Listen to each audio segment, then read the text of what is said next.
श्रीमद्भागवतमाहात्म्ये भक्तिनारदसंवादे प्रथमोऽध्याये तृतीयश्लोकः। नैमिषे सूतमासीनम् अभिवाद्य महामतिं कथामृतरसास्वादकुशलः शौनको ब्रवीत्। नैमिषे महामतिं सूतम् ఆసీనం అభివాద్య.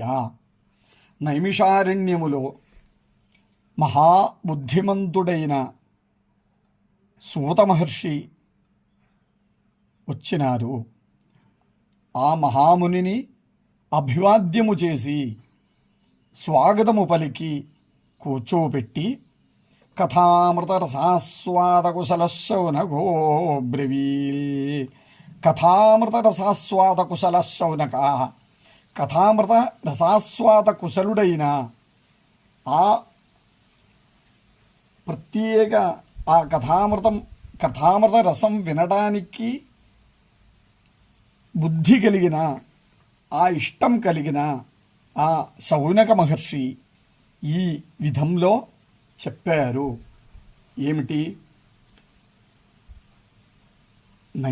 నైమిషారణ్యంలోకి వచ్చిన ఆ సూత మహర్షిని కూర్చోబెట్టి మర్యాదలు చేసి కూర్చోబెట్టేసి ఆ కథ వినడానికి నేను సిద్ధంగా ఉన్నాను సూత మహర్షి అని ఆ మహర్షిని అర్థించడము.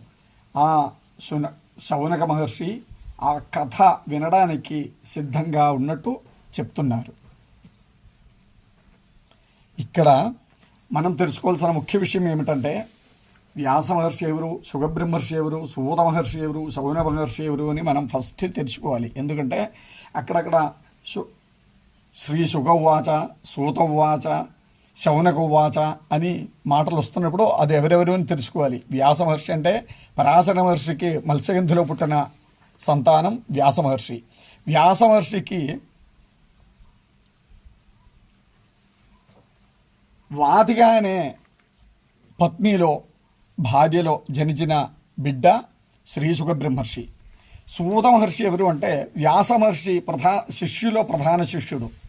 అలాగే శౌనక మహర్షి అంటే నైమిషారణ్యంలో యజ్ఞములు యాగాలు చేసే మహర్షీశ్వరుల బృందంలో ఉండే ముఖ్య మహర్షి ఈ శౌనక మహర్షి. ఈ శుగబ్రహ్మర్షి పుట్టడానికి కూడా ఒక కారణం ఉన్నాయి, ఒక కథ ఉన్నాయి. ఏమిటి అంటే అది